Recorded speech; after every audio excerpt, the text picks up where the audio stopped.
What's going on, everybody? Happy Monday. Hopefully everyone's enjoying a great start to their week. And how could you not? Two Monday Night Football games on tap tonight. Lawrence Jackson is in the building. Kyle Dvorchak is here with us. I am Vaughn Dalzell. Super excited.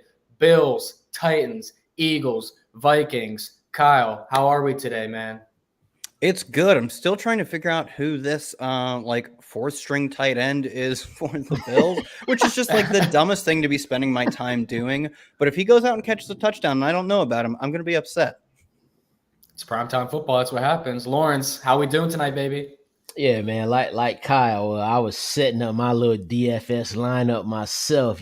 Trying to get a little something going on this here game, man. And it's even better when you got two of them going on, and you got the one starting at 7:15 Eastern. Then they kind of stagger a little bit. Next thing you know, you watching two Monday Night Football games at the same time, baby. Gotta love At that. the same time. Yeah, you do got to love it, man. We might as well get started this first one here because in about 15 minutes, Bills, Titans kicking off. So we might as well get our bets in, our little action on this one. Then we'll cover, of course, Vikings, Eagles, and rest of the slate here. So Bills laying 10 against the Tennessee Titans.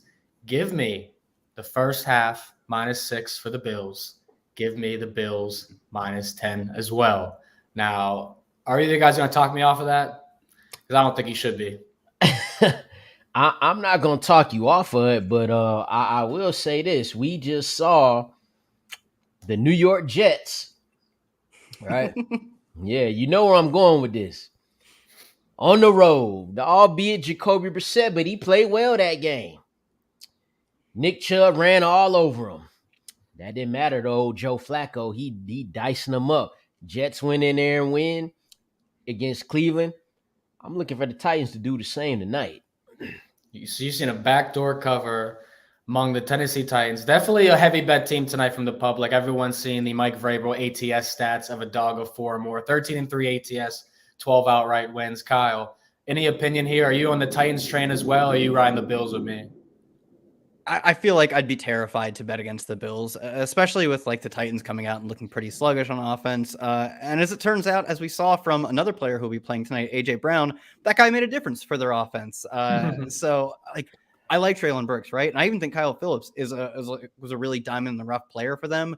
But like I just don't know how any team outside of the top 5 teams in the NFL really hang with Buffalo. And we saw it from one of the best teams in the NFL in the opener. Yeah. Couldn't hang. Rams just could not hang. So I don't have a strong opinion on this, but I would take Bills with the -10, even if it's a long number, because I think they're almost clearly the best team in the NFL, especially with the Chiefs kind of looking so most recently. They don't still have the receiver core figured out. Buffalo's just got everything figured out. They're humming already. Yeah, I think the Buffalo Bills are the best team in the NFL, and I think they're going to be – I'm going Bills-Bucks. That's my Super Bowl prediction. It's Tom Brady's last year. The Bucks defense looking very ripe. But I love the Buffalo Bills too. I mean, what Josh Allen did last week was certainly impressive. Even his misses were accurate. His interceptions were accurate. He looked like he's going to be the MVP candidate. But would you look at the Bills last season? They did very well out of division in the first half of games. They went 4-2 ATS in the first half. This is a home opener and a double revenge spot against the Tennessee Titans, who came back and beat them last year. Josh Allen didn't get that QB sneak. And then you look back at the year before that when it was that weird COVID year and they scheduled a Tuesday night football game. And the Buffalo Bills got shellacked in that game. And that was to the Titans. So the Bills have a lot of revenge here. In a season opener, at home opener, I should say. I'm loving everything about this in general. And the Titans offense, not the same without A.J. Brown. Averaged 17 points per game last year. And those 0 points. I think 0 points in the second half, or 7 points in the second half against the Giants week 1. So, yeah, give me the Bills. I'm all over them. What else do you guys have in this game? Player props, sides, totals. What do you got, Kyle? I don't know where I put this one in the show sheet. All right, yeah, Derrick Henry over 1.5 receptions. They lost Dontrell Hilliard for this game, and we saw last year as kind of a turning point in Henry's career. Maybe was they actually felt a little more comfortable throwing to him.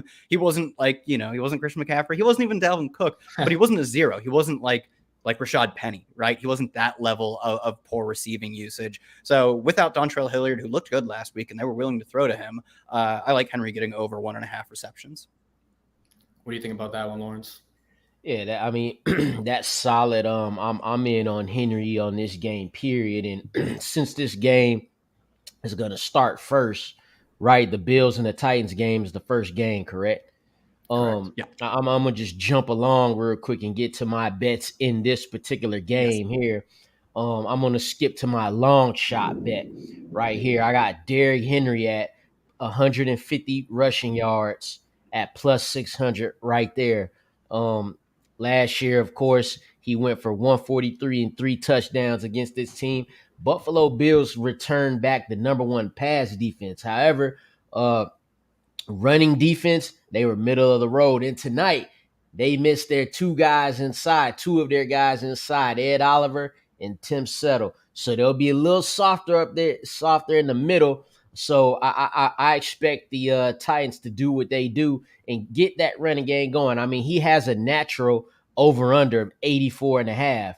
The Giants, I guess they shut them down last week with 82 yards. So now the over-under is at 84. I definitely like that to go over, but I'm going to stretch it a little further and go 150 yards for King Henry. Yeah, I mean, I was the guy last year that said Derrick Henry under against the Bills because he was on that 100-yard rushing streak, and I was like, there's no way he's hitting it 3 games in a row. Then he breaks off a 75-yarder against the Bills, and he had like 18 carries for 30-something yards in that game. So I was like, literally, is that the game he stiff stiff-armed the other corner into like Oblivion. A different universe? Yeah, that was Josh Norman. Yeah. It was like Josh Norman who like his career has sort of taken a strong downturn, and that felt like the physical embodiment of his career sort of petering out. Yeah, I don't even know if he's still in the league anymore. And if he's not, that's probably due reason why. But I would never talk anyone off of betting Derrick Henry's overs. I mean, I'm only 1 or 2 times a year where I'm like, this is a good bet for the under on King Henry. But certainly, I mean, this is a spot where he's going to want to, they're going to want to pound the rock and get him effective because guys like Treylon Burks, Robert Woods, who we didn't see much in week 1, they got to make impact. So where else are you guys going for this game? I have something related to the, the Derrick Henry discussion. Is Devin Singletary more rushing yards than Derrick Henry plus 450? Like, obviously, I think Derrick Henry, most times we run this game out, ends up getting more rushing yards than Devin Singletary, but they are 10-point dogs. And I think even the Titans understand that when you are getting beat up that bad, if that is going to end up coming to fruition or even worse, that you have to at some point start airing out the football. If that happens earlier than expected, then I do think we may struggle to see like Derrick Henry really go for these gaudy numbers. And on the other side, that's the chance for Devin Singletary to get going. And like, they're not giving it to James Cook. They're only giving it to Zach Moss sparingly. It's clear they're still comfortable giving Devin Singletary a pretty strong workload. So I just think plus 450 is long odds for this. Obviously, I like Henry better, but like there are just so many scenarios that play out that the Titans just don't get the opportunity to run as much as they want. Man, so you saying that Devin Singletary gonna rush for 150 plus yards? that would be some incredible stuff. What's actually crazy is Devin Singletary is one of my stardoms. I have Jamison Crowder as a sit-em, which I should change that now that Gabe Davis ain't playing. But I like Devin Singletary as a stardom. I like him to get to the end zone.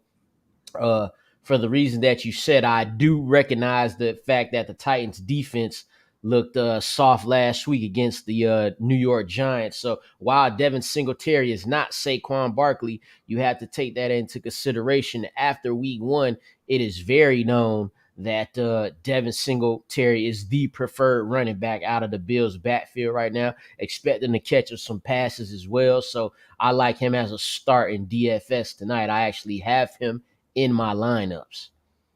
If we're starting Singletary, then I'm assuming we're probably fading Zach Moss to some degree. Yeah, man. I mean, he had more touches than Devin Singletary in week 1. Obviously, Devin Singletary was more efficient. Zach Moss wasn't bad, but Singletary was just good and effective when he ran. And also right now, too, up until this point, James Cook is not a factor. So until he, maybe he could get a carry or two, a fumble will take you out of the game, but one good run will keep you in. So who knows? But right now, man, it's Devin Singletary for me. How about you, Kyle? Who you got in your start and sit him tonight? Yeah, you alluded to it. Zach Moss is my sit him. Don't need to really retread that. He's just kind of a real just a guy character. Treylon Burks is my stardom. I like what we saw from Kyle Phillips last week, but the long-term answer for this team has to be Treylon Burks. And it's so obvious because he has such a physical profile that is similar, like iconically similar to the guy who, his shoes he's attempting to fill in AJ Brown. And he looked decent last week, right? Like, it wasn't elite by any means. Kyle Phillips ended up leading the team with 9 targets. Phillips also enters this game banged up active, but I'm not sure at what capacity we see him. And he was only playing a limited role last week anyway. So between like Nick Westbrook, Akine, Robert Woods, or Treylon Burks, like, yeah, I'm going to bet on Treylon Burks.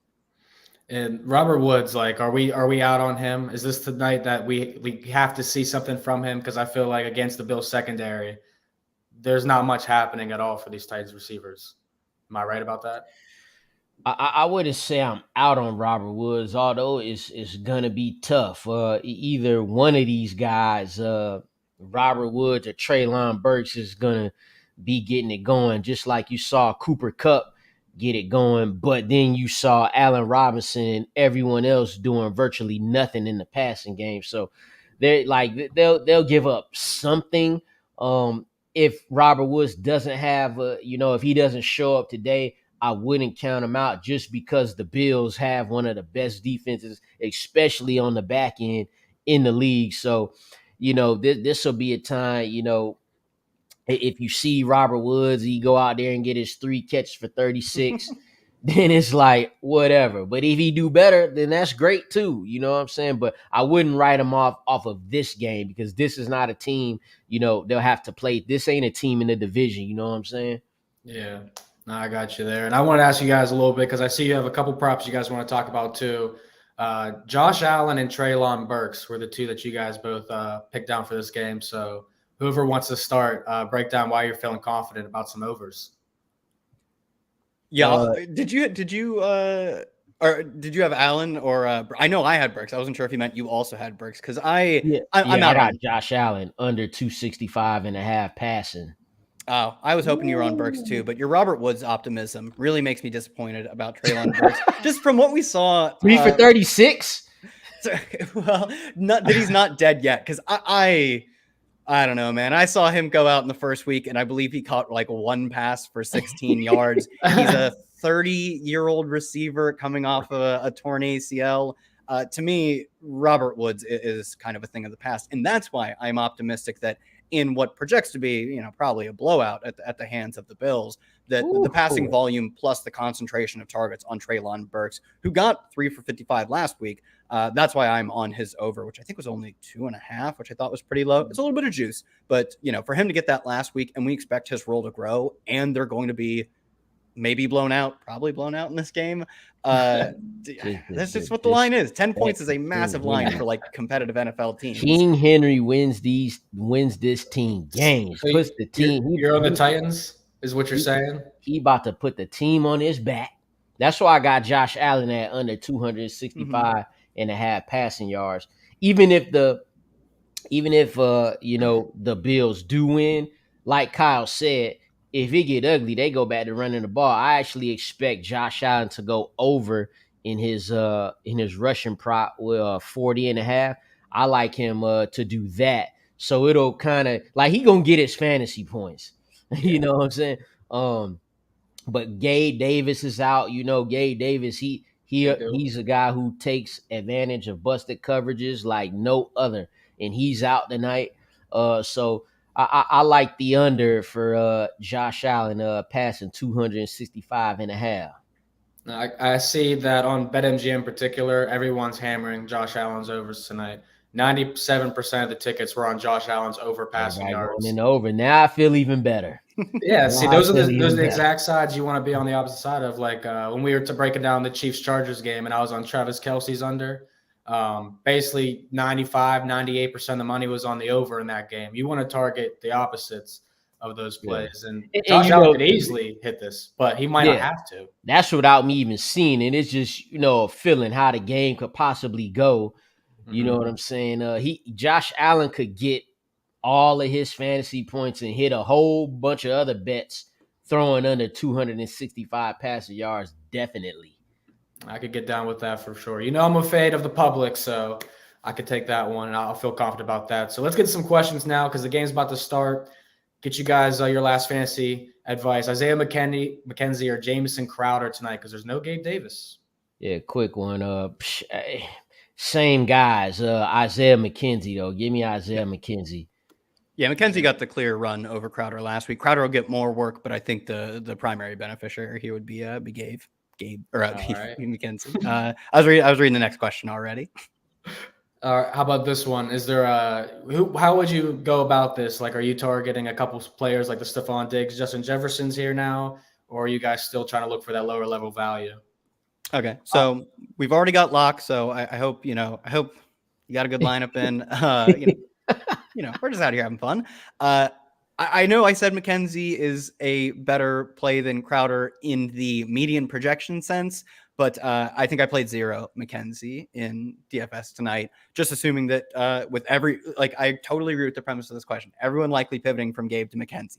That is exactly what I did. I also spent up at receiver. I got a lot of Jefferson, but I also went to both of the Traylon Burks, Kyle Phillips of the Titans. I went to Jamison Crowder, a little bit of Devonta Smith as well. Basically everyone in the McKenzie range but McKenzie, because I totally agree with the way the questions were. I think it's the popular pivot. I can even pull up some of the ownership right now. Yeah, and then we're at kickoff right now. Isaiah McKenzie is actually returning the kickoff. So if he take this to the house, then whoever's got him in, there you go. That's true too. And the Bills got the ball first. So looking ripe already for Bills first half -6. Love to see that one. You know what the Bills can do with the opening kickoff here. So just, I guess, hopping into the next game. I'm going to have the game on the background. I know you guys got the iPads up, got the game logs up.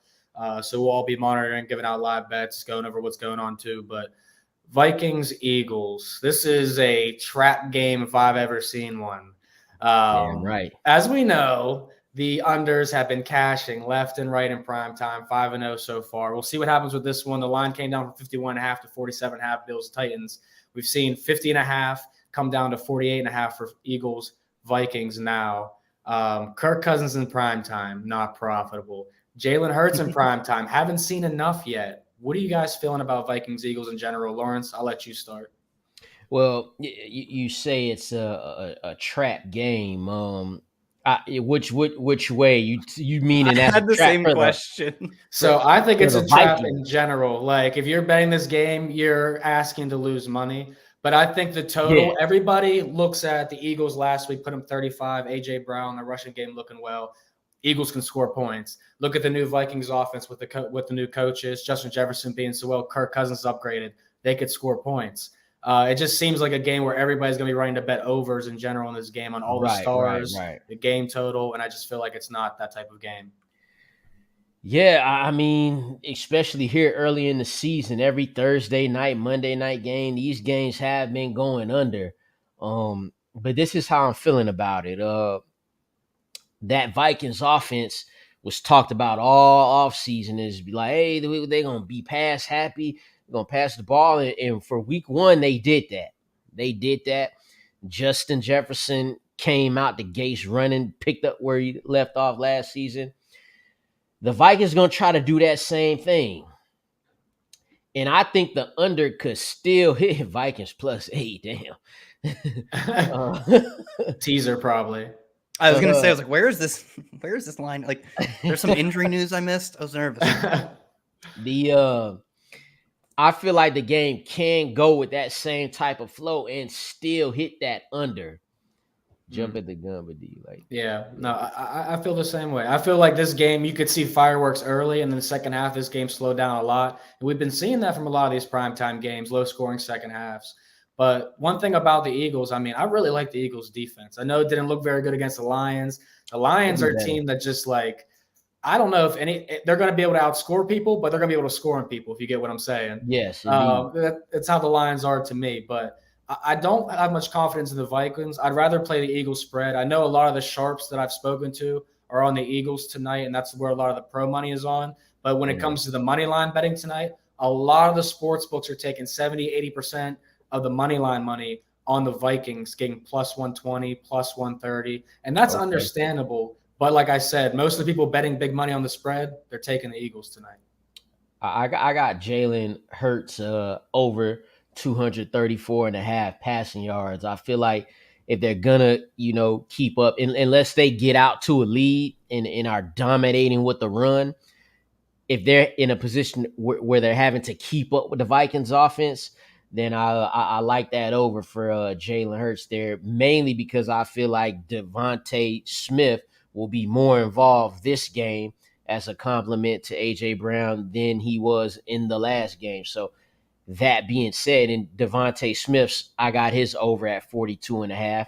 So I'm coupling that with the over for Jalen Hurts, and yet the game could still go under. Speaking about Devontae, you got a question right here about the boy. You gonna be done with him?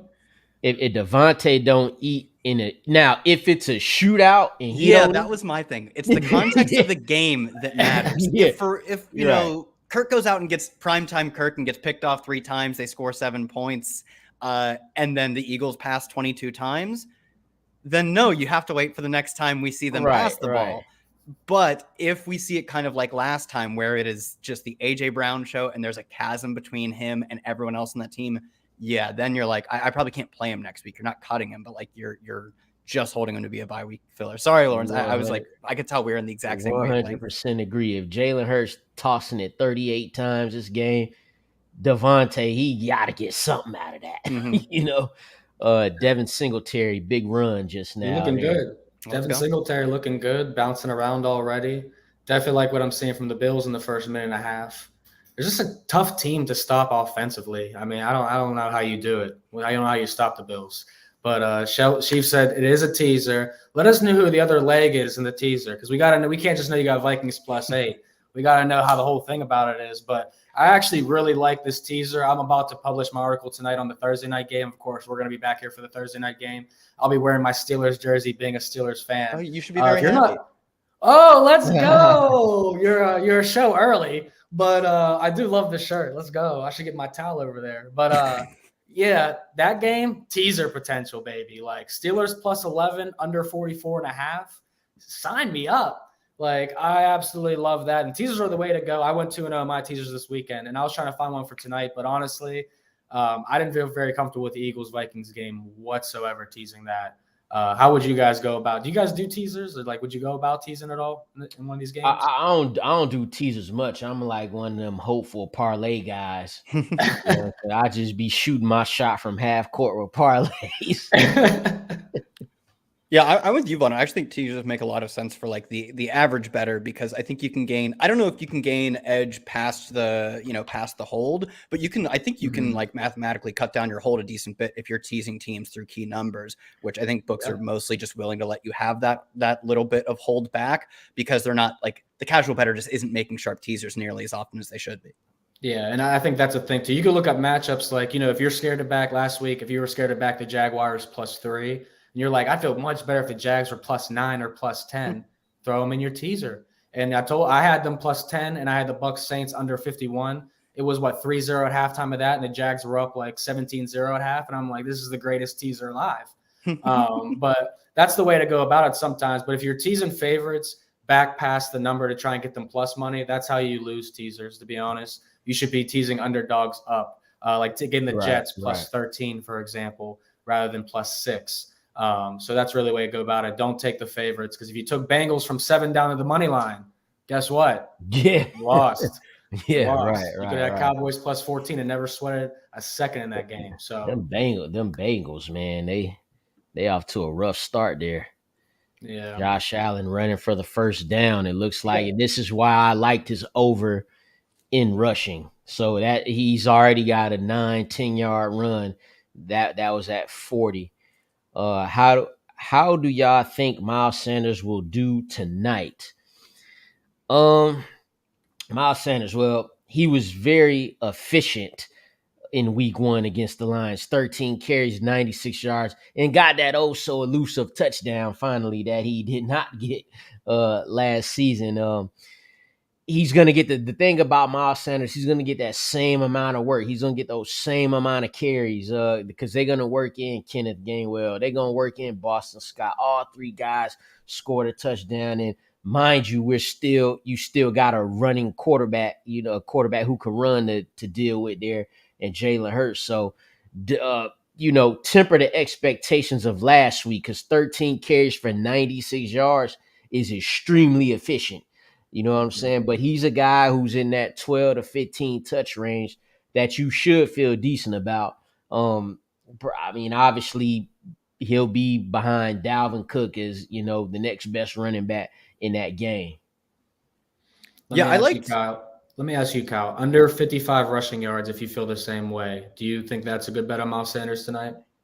Yeah, especially with his running style. He's like someone they want to get 12 or 13 carries, because when you get him that, there's a decent chance he breaks a pretty long one because that's his style. But that leaves a lot of like the tail end games where if he doesn't break that one, it's like Saquon Barkley-esque. His bad games come more often than you think, and they're not particularly good if he doesn't hit that long run. So I think, to me, the reason I would be optimistic about Sanders is actually the receiving work last week. I know he got out-targeted, I think it was 4-2 by Kenneth Gainwell, but he doubled Gainwell up in routes. Like, it was clear that he was not an all-purpose back, but not far from it. So to me, it was getting those routes run with Jalen Hurts at under center that I thought was good for Sanders. In terms of overall rushing profile, I feel like he would be a pretty easy like weekly bet under, because when he goes over, it brings his average up because he crushes the over. But like, we're not playing for averages, we're playing for the median outcome. He definitely crushed the over last week. Yeah, I don't know how often that's going to happen this season. I would definitely be hanging my hat on the unders as much as possible. And my only bet for the Eagles-Vikings game is KJ Osborne over 2.5 receptions. But I was very, very, very close to taking Miles Sanders under 55.5 rushing yards. And I considered the total rushing and receiving yards under 72.5, I believe the number was. And I thought that was a pretty good number on him. I don't know what to expect from the other running backs in the Eagles committee because we saw so many of them. And, of course, Jalen Hurts likes to run. So that's, always gives me confidence in betting Miles Sanders, or in general, any offense that has a running back committee. You want to target some unders if possible. I feel really like a lot of people will be on that Miles Sanders 72.5 rushing plus receiving, just because, he ran for 96 yards last week. It seemed like a no-brainer. But again, that efficiency doesn't come often for anybody, let alone, Miles Sanders. Dawson Knox throwing stiff arms out here, getting in the red zone. The Bills about to score. We're going to catch that first half play, ladies and gentlemen. I know it. But KJ Osborne, I love this play for tonight too. I only risked one unit because there's a lot of juices. You could see 150. And I like the Treylon Burks play that Kyle has too as well. It's for similar juice. Both these guys, in my opinion, should probably have plenty of targets tonight, probably 4 to 5 targets. If not more than that, if they're both playing from behind like we think they can. And I definitely think Kirk Cousins will be targeting KJ Osborne in the slot, who recorded the most slot snaps on the team, 15. That was 5 more than Justin Jefferson, which is very interesting. And we saw what Amon-Ra St. Brown did to the Eagles last week. He lined up in the slot over 80% of the time. So give me KJ Osborne. Are you guys feeling KJ Osborne more tonight than Adam Thielen, or vice versa? Yeah. I would have been feeling Thielen more just because we have such a long history of Thielen being like the clear number 2 in this team. But I think you've sold me on this KJ Osborne stuff. And like, I know Thielen is coming off an injury, but I'm out here bagging on Robert Woods just because he's 30. And like, that is the NFL. The NFL is a rough game, and these old players just they peter off quickly. And yet I'd be out here, standing for Adam Thielen. That can't be me. I can't be the guy supporting Adam Thielen. So I'm in on this. KJ Osborne. You caught yourself. I know. I got to check myself. Luckily, before the game started. Yeah, and last week you saw that the Vikings had all those, passing yards. I mean, more than half of them went to Justin Jefferson, so they could get, if Kirk Cousins do his thing, Adam Thielen is not necessarily needed. He had 36 receiving yards last week. That's why I like the under on his longest catch being 20.5. What happened, Vaughn? Touchdown, Buffalo. Oh, I don't care. I'm a little behind. Reggie Gilliam scores. Oh, brutal. Who is he? The fullback? Fullback, H-back type of guy. You mean you couldn't tackle that guy right there? Nah, man, he's too elusive. This guy looking like Lorenzo Neal. Y'all probably y'all know what that is. This guy got a neck roll on or something. Yeah, he does not have a neck roll on, but yeah, them throwback fullbacks got the neck roll, man. This dude in the 3 points. You don't let nobody in the backfield and 3-point stand score on you like that. Please tell me it was a passing touchdown. It was a running back screen. They faked a handoff to Singletary, I believe, and they came back fullback screen. Two That gonna be broken the only touch he tackles. get all year. Imagine this guy getting a touchdown before Zach Moss, James Cook, and Devin Sieg. That's the NFL for you. And that's a passing touchdown for Josh Allen, as Kenny says. And Josh Allen's over 1.5 passing touchdowns. The books are throwing a lot of over 1.5. I see it a lot. Touchdown props this season, and they're like -200, -220. I don't recommend you guys bet those by themselves on a regular unit. Like, you should not be risking 2 units to win 1 unit on Josh Allen or A-Rod throwing over 1 touchdowns. Like, no, I love it. Trust me, I love it. It's like it's supposed to be guaranteed money. That's what it's supposed to be, because it's that number 1 that gets you. That number 1 in the front gets you, but you gotta get 2. And just think, Aaron Rodgers in the Packers dominated the Bears last night. He just threw 2 touchdowns. That's it. Nothing crazy. Week 1, we didn't throw any. You know, this Aaron Rodgers won that game. Right. You know, so that one could get tricky. Over under better be like 50 plus for me to like throw something on that. Yeah, for sure. And great question here. Do any live betting? I definitely get in the live betting market.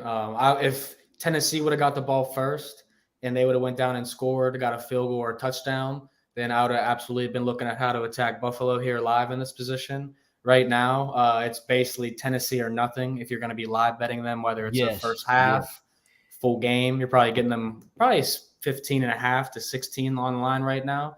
What's your guys' approach, though, to live betting in general? So now the way that these NFL games is going, right, you're seeing these teams getting, smoked in the first half, and they coming back and winning these games. I feel like the best approach is, especially if you get a good team that's down. And the Titans are a team that plays very well from behind, especially in the fourth quarter. Yeah, you get down a couple of touchdowns, you see that plus money go up, man. You hit that thing right there. I mean, just imagine being some crazy Jets fan, because a Jets fan is the only one who would have live bet that game, thinking they'll come back, and then you hit. I think the Cardinals, because you got Kyler Murray there. That's, I mean, obviously hindsight is 2020, but it makes a lot more sense to take the Cardinals down 20 zip than the Jets down, 17 or something like that. So from that perspective, I like jumping in it on that. Yeah, I wonder if there are teams, and I feel like maybe this is something you could have a soft skill to understand, or you could even measure it through math, who are just like higher volatility. Like, the thing about having Jalen Waddle and Tyreek Hill in the same team is that in any given play, like 70-yard touchdown is on the table for that team. So I wonder if there are teams that have better comeback probability, just because I would think like it's probably just tied to being a good team, but maybe not. That would be something I'd be curious to look into. I don't live bet only because I'm working all day on Sunday, and then on primetime games after we end these shows, I just like go and hang out with my girlfriend. There you go. It's like the only time we get to spend. Gotta live life sometime. It's definitely very difficult at times for people like us who literally live in sports 24/7 to be able to disconnect from whatever sport it can be. And like, just an example of myself, like, I'm going to be capping NBA and college basketball here in the next month, along with NFL and NCAA football. So it's like, you need that time to disconnect. So yeah, Kyle, do your thing, my guy. But we were talking about the Jets real quickly. I want to give a special shout out to Kenny Ducey, as well as Kenny here in the chat. Our very own Kenny Ducey was begging us to take the Jets in our Circa Vegas Million contest. The person that gets the best ATS record in the year wins $1 million. And Kenny was like, let's take the Jets. And I said, we're playing for $1 million. We're never taking the Jets this year. But he did say, I think they're going to come back and win. And I was watching. I said, I have a weird feeling too. This game's not over. But the Jets, like the Falcons, teams that are going to cover a lot of spreads this year, not go away more than likely. I was telling Kyle and some of my other coworkers, a lot of these teams yesterday was out here just getting these big leads and blowing these leads. Every team blew their lead except the team that the Falcons was playing. It couldn't be like these dudes get down 28-3, and then they start coming back. They get the punt, block, touchdown. I'm like, you gotta be kidding me. They're about to come back from a 28-3 deficit, and it's gonna be nuts. But it's the Falcons. They found a way to squander that because no team plays a better 3 quarters of football than them old Atlanta Falcons. They got to secure that number 1 overall pick somehow, Lawrence, and it's got to be playing 3 quarters, not 4. Hey, they out here covering. They out here messing up everybody's bets out here 2 weeks in a row. They are 2 weeks in a row. Yes. And now I'm going to shout out to Brad Thomas because he fell for that trap week 1 when I told him, do not bet the Saints -5.5. This is the worst bet of the week 1 slate. Falcons should have won that game. Good question here, though, about live betting in this game in general. Bills rush.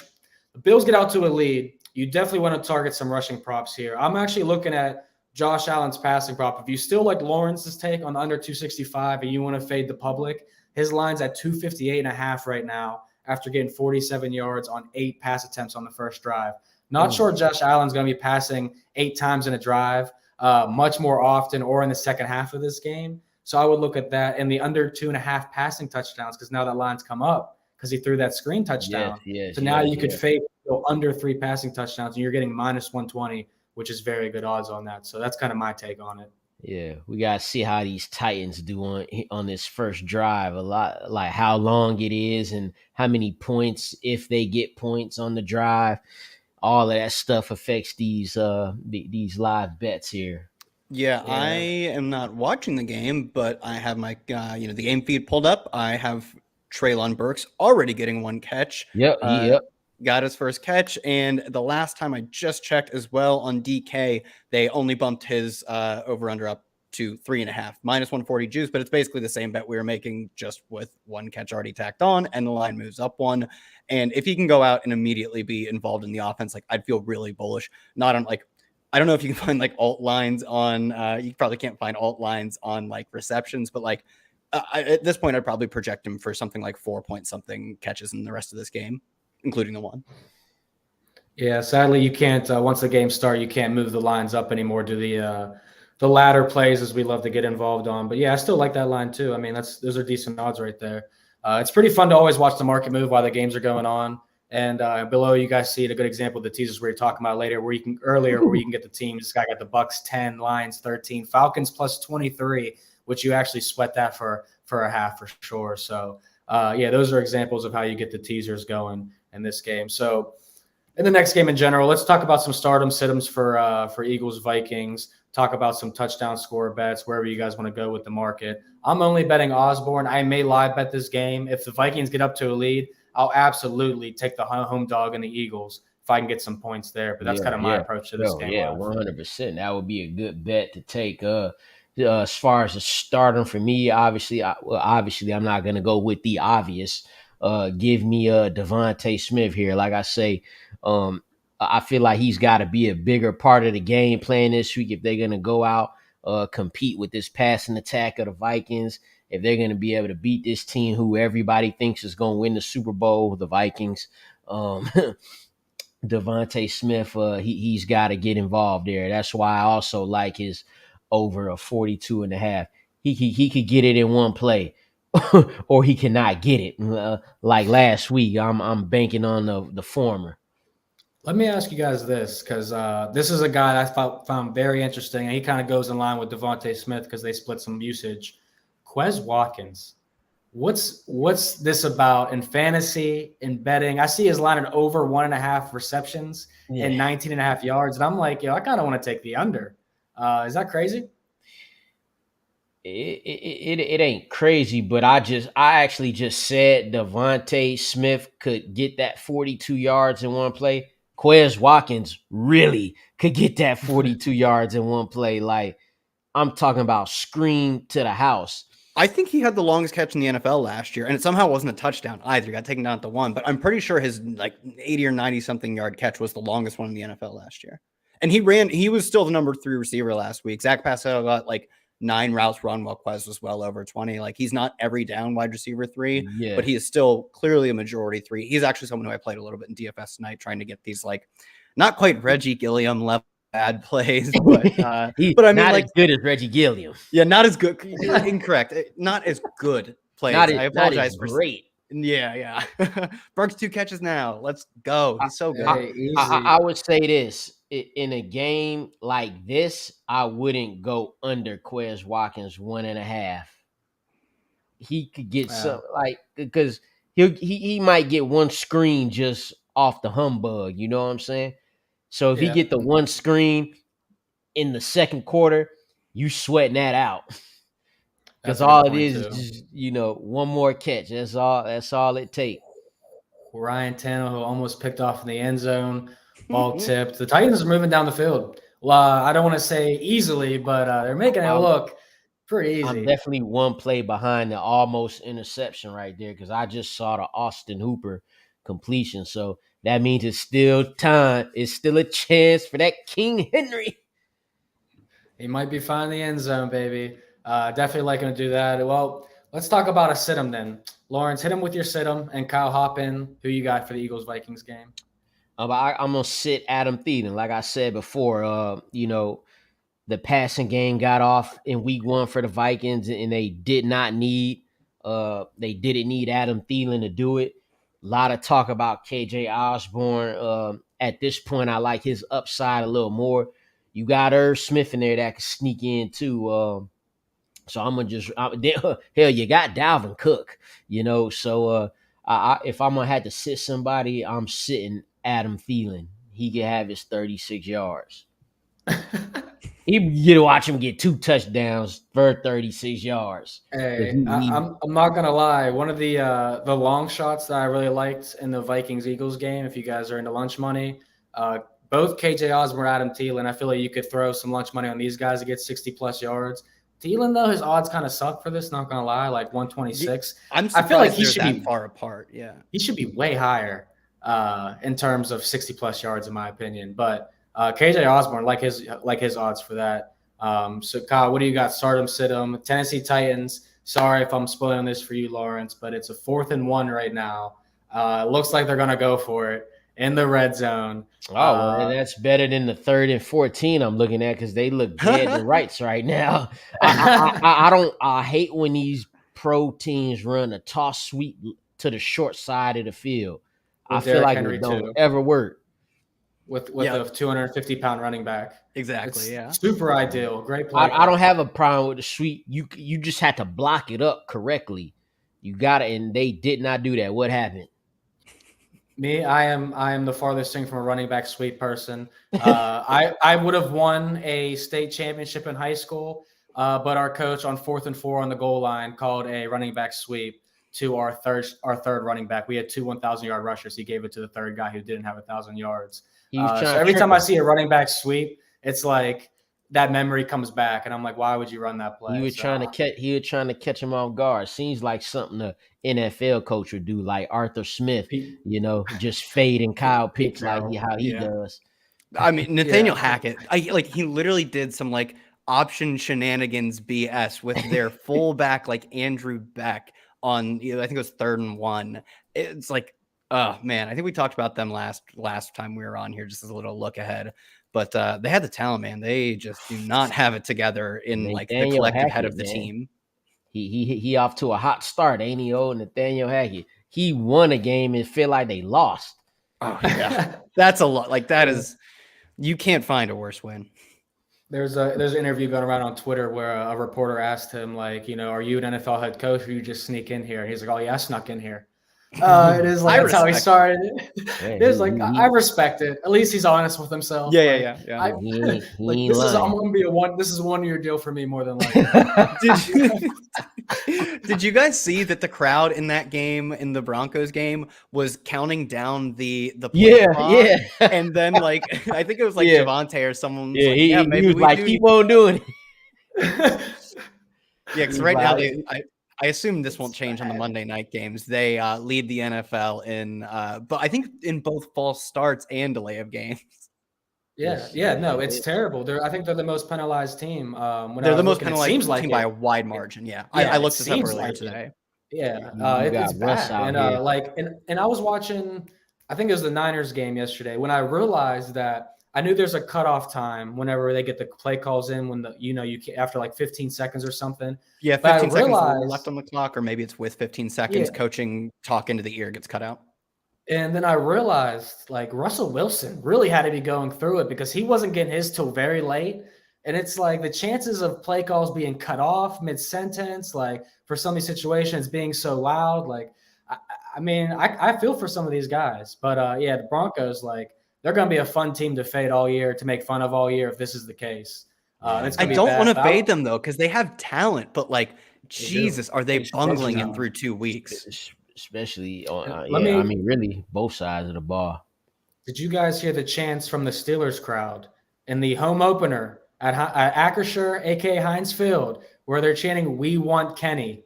I had to watch that game on mute, but I was watching it, so I didn't hear the chants because I got like a bunch of games on at one time, and me, Kyle, and some others are required to hone in on one game, so I listened to one game on sound. But I did have my eyes on that. But that's it. I actually didn't even hear about that. I didn't hear about the Steelers fans doing that. It's rough out here. It's rough out here for Mitchell Trubisky. Yeah, but the Patriots have a good defense though. Yeah, like very good. They got they played well against the Dolphins last week. They gave up a lot of yards, but they gave up one touchdown. Their offenses was dragging them down. We got King Henry in the end zone. There we Your go. boy found the end zone. It's 7-7, 5:23. Titans 9-play drive, 75 yards, carving them up right down the field. I mean, that's my highest fantasy score prediction for the night. That's who I got in this game. I got Derrick Henry. Yeah, I got Stardom, Devin Singletary, sit Jamison Crowder, highest score, Derrick King Henry. Chad, TTV. Tennessee. Don't forget. They did it to him last time. They definitely did it to him last time. But there's a great graphic on the screen right now. They just show the Titans receivers last week, 12 receptions for 169 yards. A.J. Brown last week, 10 receptions for 155 yards. He basically did almost all the production the Titans receivers did last week all by himself for the Eagles. What do we expect from A.J. Brown tonight? And Justin Jefferson? Everybody's going to want to bet these guys as overs. Are you guys feeling the same way? Are you turned off or turned on by one of the two guys? Yeah, especially with Jefferson, his line reminds me of what you were on with Cup week 1, and maybe it's like the obvious connection that they're playing in what is theoretically the same offense that O'Connell brings from LA. But I feel so confident that his target share is just going to in no manner fluctuate, at least as far as alpha receivers go, because the whole offense is designed to get him the ball as much as possible. Where I do think as much as I love AJ Brown, I think Justin Jefferson's better, and Justin Jefferson's offense is more so designed to make him the focal point. Whereas I think we could see games sort of like we saw with Devontae Adams, where Devontae Adams in week 1 earned 17 targets because he's an absolute beast and has a good connection with his quarterback. But I don't think his offense is specifically designed to get him the ball in every play like it is for Cooper Kupp and like it is for Justin Jefferson. And I think that's the same thing with AJ Brown. Obviously, he's not going to have the same target share. It was like nearly 50% last week. He's not going to have that level of volume, but I think it could even be more high variance on an offense that could end up leaning into the run. Like I know it'll happen some games. Like last week, they were run heavy because we saw Jalen Hurts scramble a lot, but there will just be games where they get a lead and they do run the ball a lot. So I'd feel a lot more confident betting over on Justin Jefferson than I would AJ Brown. How about you, Lawrence? You got an opinion on one of the others, or you love both? I mean, you always love both, but both of them coming off monster games. Again, like I said, I expect a little more from Devontae Smith, so maybe that cuts out a little bit for AJ Brown. Justin Jefferson, on the other hand, the Lions did eat them up, but Justin Jefferson, I don't know how, but he was running around last week versus Green Bay wide open all the time, like wide open. Like it's weird how these guys like Justin Jefferson, Cooper Kupp end up wide open. but then Yeah, Kyle I'm Pitts excited. ain't even getting the ball. Yeah, you are stressed. I'm not gonna lie though. I have 2 shares of Kyle Pitts in 4 of my leagues, so I really don't love what I'm seeing either from it. But Little I mean, James Cook action here. yeah, is this going to Who? be a bounce back He week? Just said staying who? on the Kyle Pitts topic, like, are you going to be in on Kyle Pitts this next week? Like, you think they're going to feed him, or they're just going to be in the same boat again? Yeah, they playing the Seahawks. I don't know, man. Drake London. The problem for me isn't that I don't believe in Kyle Pitts. Drake London looks good. Like I would not be shocked if Drake London is just like a true alpha, and Kyle Pitts is a good tight end. But like Drake London right now just has an elite targets per route run. Like when he's on the field, he is earning his targets. So Yeah, that's my concern. Really, it's not that Kyle Pitts isn't good. It's that Drake London might be too good. They've got. There's plenty of targets. There's plenty of targets to go around. They're throwing to Kadero Hodge, Olamide Zaccheaus. That guy's good. He scored a touchdown last week. Who is that? That's who they throw it to. There's plenty of targets for Drake London is can become a very good player, but he ain't gonna end up being I mean, how do I know this? But he ain't Julio Jones, but he's a rookie. But You tell that to his face, all right? Drake London, I definitely would. You have to think about it. And you're like, yeah, I could tell Drake London that. I wouldn't tell Derrick Henry something bad. Derrick Henry, nah, I'll think about that one. But Drake London, yeah. What's actually funny at the NFL draft, I was on the red carpet and Drake London was like this close away from me because they was like going in the line and he had this big glistening diamond grill in his mouth. I'm like, why you wearing that? But anyway. Yeah, man, there's plenty of targets for Kyle Pitts and Drake London to succeed, and especially they're going to be coming from behind like they were yesterday, So we'll see about that, but we got a good one here. I was actually on the Ramondre Stevenson train last week against the Steelers. I thought that I played him, and I was like, that was a mistake. But I was listening to Matthew Berry, so I'm blaming that one on you, Matthew. You said that was his pop-off week, and he did not pop off for me. And I also I told you guys how much I was in love with Rex Burkhead for PPR leagues. So I played Rex Burkhead over Dameon Pierce. That one's on you. I'm like, that one is on you. I know. And I'm like, I can't get it right. Like, this whole week, I ain't even say nothing about Rex Burkhead because it ain't even like Dameon Pierce did anything great. But Rex, what did he get? 1 touch? Rex Burkhead had 2 receptions, 2 catches, I think. Or 2 receptions. No carries, 2 catches on 3 targets. Let my man breathe. All right. But yeah, that was pretty sad. I mean, the fact that I have him anyways is pretty sad. But we do got an interesting comment here. Zora says, you wouldn't say anything to the London Tower. I'm with him. I'm with Zora. Zorro. I 100% would say anything I want to Drake London. But me and Drake London ain't got no beef. He played for my team. Yeah, you can't be beefing with your favorite team. Drake is an Atlanta Falcon, dog. So it's all good right here. You know what I'm saying? I mean, we running with him out of hell. I started him in the league this week. Drake London? Yeah, and he is a start moving forward. Oh, yeah, he's a big start this week against the Seahawks. Like very least in your flex. Yeah, I think the player prop market for the Falcon-Seahawks game is going to be out of control. Like, I might not bet any other game for player props, honestly. Like, these guys, it's going to be so easy, in my opinion. But Kyle, what did the 49ers, do you know what the 49ers tight ends did versus the Seahawks? Tyler Croft, I think it was Ross Dwelly scored. Tyler Croft got hurt early in that game, and Ross Dwelly came and scored. They didn't do anything else as far as I remember. I had that game. Right. But Ross Dwelly, he was open and did make a nice touchdown. Yeah, dive. Seahawks is soft against the tight ends. Kenny, I assume the question is for me. Who's my favorite Falcon of all time? My favorite Falcon of all time is Julio Jones, Michael Vick. That's my favorite Falcon of all time right there. Easy money right there. Atlanta, the people in the city of Atlanta love Michael Vick and Julio Jones. Well, they might not like Julio right now, but they will in a couple years. You know what I'm saying? When he's off in the sunset or whatever. But yeah. Titans just made a huge play. 4th and 1, RPO action. Josh Allen keeps it, Easy gets money. hit right away, tries to throw it, and gets the pass deflected. So, yeah, money line boys. it's getting grimy. It's getting grimy. Better get those live bets in. Yeah, it's going to be an interesting one. Now, someone asked Titans +7 before that happened. I mean, the value is definitely on the Titans, but how the Bills scored in that first drive, and I said the Titans line probably around the 15.5, 16 range. It was at +14. They immediately scored and went back down. So now the Titans are about 4-point underdogs. Right around that line, everyone loves to get them at. So we'll see what happens here. We went from 10 to 4. 10. It was 10 to 4. It was 10. It was 14. And now it's back down to, let me pull it up right now because it was 4. It's 5. Okay. Tennessee Titans +5. No Where's way. that? I'm not touching that.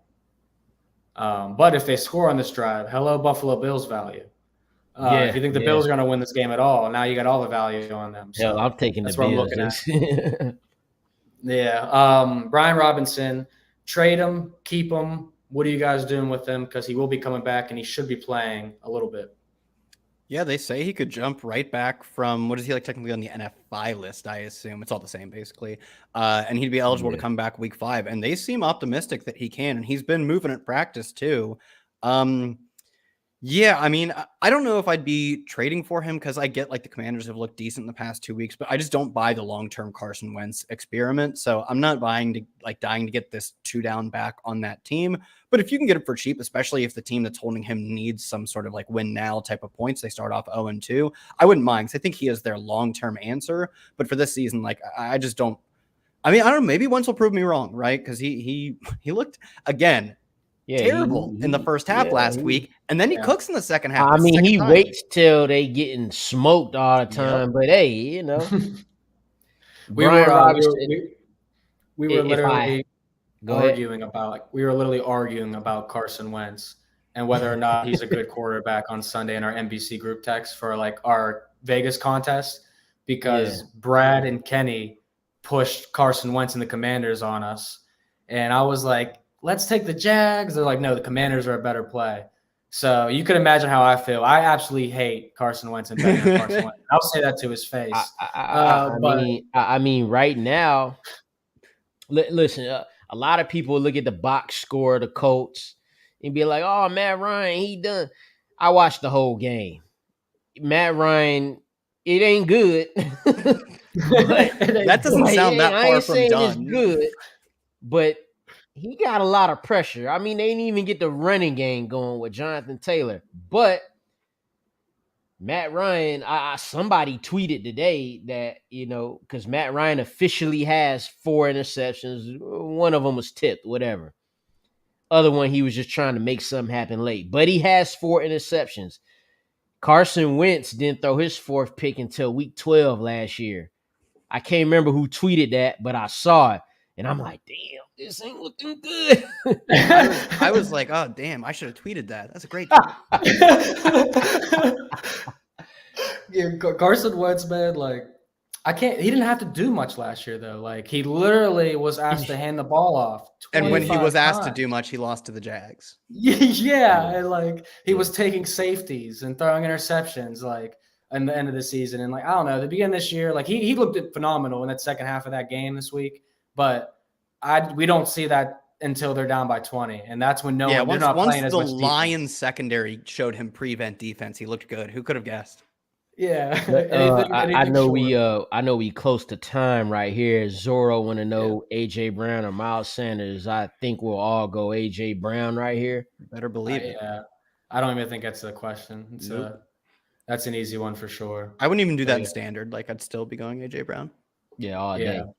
Yeah, no belief. We're looking at Miles Sanders unders tonight and possibly AJ Brown overs, but definitely appreciate everyone that checked in with us today. You guys, quick reminder though, Roto World League, NBC Sports Predictor app. You guys got to go in there, go play against Kyle, go play against Lawrence.